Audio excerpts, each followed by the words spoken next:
are your thoughts on today's game? All I know is pain. Fascinating. Duh.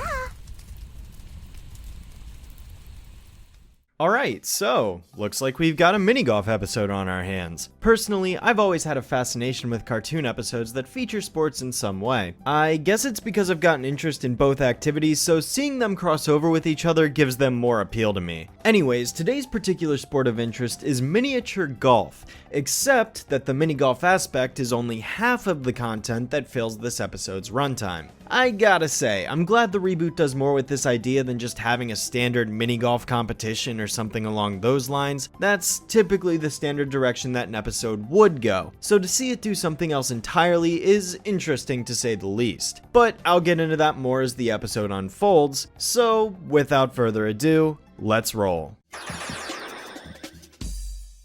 Before we get into the establishing shot of the episode, I'd like to take a brief detour and talk about the title cards for a second. As I first noted in my last Donnycorn review, the reboot started including mixed color patterns for the opening title cards of Season 2 whenever it's an episode that revolves around all three of the girls, whereas the character-specific episodes are kept as they were and give them their same respective colored backgrounds. This is a Buttercup episode, so logically it's got a green background for the title card, but then, oh, what's this? Looks like a mixed background got thrown in there somehow. I'm afraid that's supposed to be pink. The scene opens with a shot of this rundown ragtime mini-golf stand operated by some lunatic who goes by the name of Wooly, but more on him in a minute. This place is essentially just a rundown mini-golf course that doesn't look like it's been updated in over 40 years. It's got old-fashioned ragtime animatronics that are falling to pieces, sidewalks with cracks all over, and one singular broken light post, as is established by this opening panning shot. Oh, and a kid who clearly doesn't know how to play mini-golf. This guy is fucking stupid! From this point, we can see the girls not far off in the corner playing a round of their own. Buttercup is discussing the golf course they're playing at and questioning why it's in such poor condition, and Blossom goes on to give a brief history on how this golf course came to be. Well, actually, the history of Wooly's ragtime mini-golf is quite fascinating. You see, the whole park is based off the famous 1930s cartoon character Owly Boop. Don't care. Wait a second, 1930s? Then why is there a Top Cat reference here if he's from the 1960s? Isn't that like a 30-year difference? I mean, I guess it's cool to see him regardless, but the context doesn't make any sense. I have to question Blossom knowing the history here because the opening shot shows us the Wooly sign fall off to reveal the name Rico underneath, but like, who's Rico? Why doesn't Blossom mention this? Maybe you can give the excuse that Buttercup cuts her off, but I feel like that's one of the most important things to establish. It just makes me question what the point of it even is. Well, I decided to do a little research on the production of this one, and sure enough, there's someone on the show with the last name of Rico, so I just thought I'd add that to the compiling list of insertions, because I wouldn't put it past this show anymore. Then there's also this gag where Bubbles checks the wind speed, which is important because it comes full circle later in the episode, but as per usual, this attempts to be played off as a joke when there's literally no humor here whatsoever, and, well, I'll just play it for you. Bubs, what's the wind speed? Coming from the northeast, approximately 1.2 miles per hour. Wait, 1.3. Got it.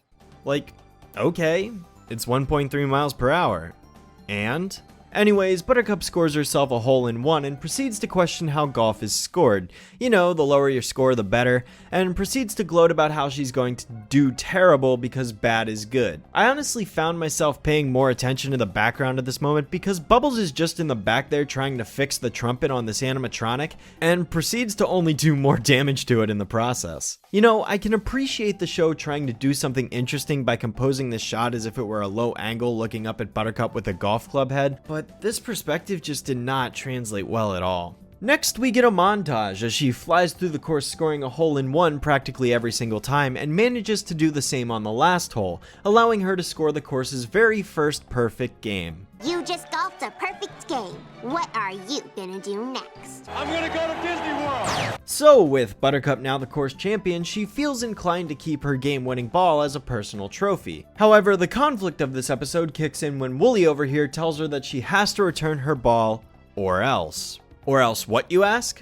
Well, according to the show, you don't want to know. But, of course, since this show is super predictable, we're going to find out anyways. All balls must be returned to Alley Boop's nest. Or else what? You don't want to know. Look at my down. Look at my down. Look at my down. Look at my down. Buttercup goes to return her golf ball, but at the last second she ends up pulling out a gumball instead. Now, initially one would expect that she would just swap the ball with the gum, but the reality of the situation is she doesn't do that at all. Wait a minute. Gilly's golf ball shaped gum.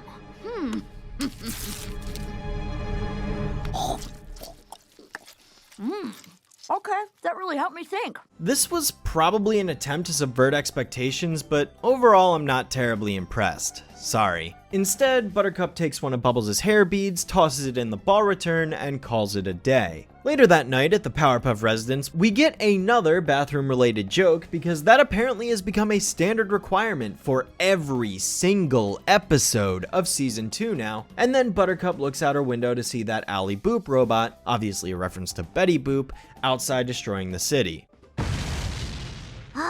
Bubbles, we both know what that was. That wasn't me. Okay, that was me. She alerts her sisters and the three of them rip off their nub skin to head out and stop its rampage of destruction. No, I'm serious, they literally rip off their skin to reveal shoes underneath.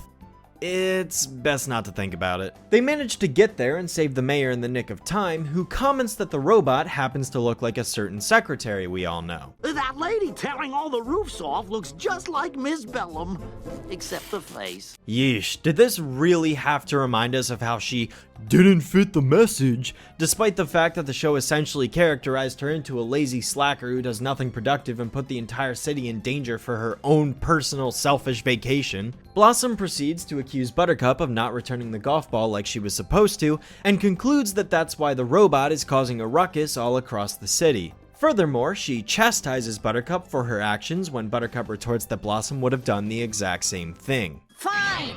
I took the golf ball that I earned. It's not like you wouldn't have done the same. Incorrect. I am the moral compass of this group. I would never steal anything. Yeah, sure. Except that she's forgetting that she decided to steal Bubbles' role away from her in the very last episode. Owly Boop. Ugh, Owly Boop? Seriously? I mean, it's not the worst name in the world, but Owly Boop just doesn't roll off the tongue well at all. It sounds nothing like Betty. Well, the animatronic is rampaging around the city singing this admittedly catchy song that honestly got stuck in my head more times than I'd like to admit. Who's got it? Who? I'll search all over, this is true. Someone's got it, is it you?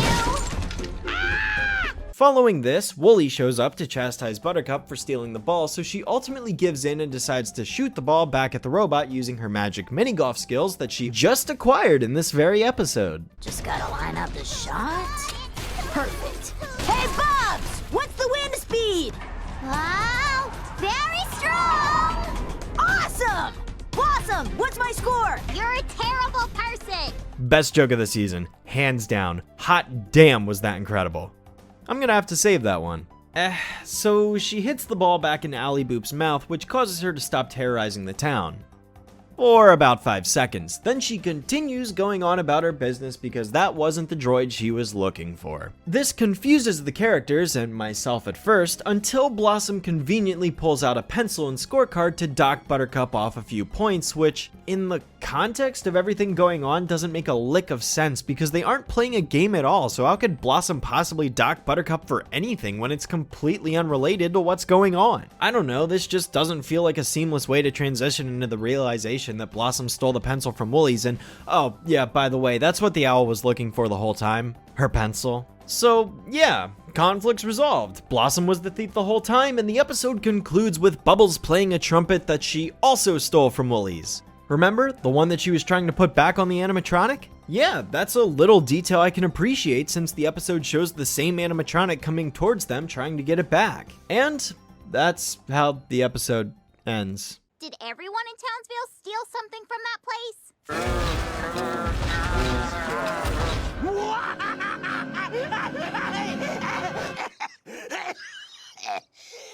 Anyway, I'm off to bed. Yep, no conflict resolution, nothing. Buttercup isn't given an apology from Blossom because of the way she treated her. Blossom doesn't suffer any consequences whatsoever. We don't get to see the results of how the girls clean up the rest of the town. Wooly isn't arrested and thrown in jail for causing all of this severe city damage in the first place. Honestly, it's a very sloppy conclusion. Hell, I wouldn't even call it a conclusion. The episode just stops. It doesn't end, it stops before anything else can be accomplished. What did we learn? All I learned was that this episode is a Five Nights at Freddy's ripoff. I mean, let's face it, the show loves to reference pop culture in the 2010s, and at the time this episode was likely written, FNAF might have still been popular on the internet, maybe. The episode features harmless ragtime animatronics during the daytime that come alive at night and terrorize people. Sure, they don't kill them and stuff their bodies in another animatronic suit, but the same principle is applied here, and honestly, it's early 2019 at the time of this video's upload, and FNAF has been long since dead, so this episode already feels dated at the time of this review, and it's only been a few years. Overall, I think this episode's fine. For reboot standards anyway. It's just the abrupt ending that I really don't like. I wasn't impressed by much at all here, but it isn't as explicitly terrible as the previous two episodes were. For a mini golf episode, like I said, I'm glad the show does more with it besides just a standard competition type thing, but that ending just sours a lot of it for me. Like, imagine if I was in the middle of ending the review when suddenly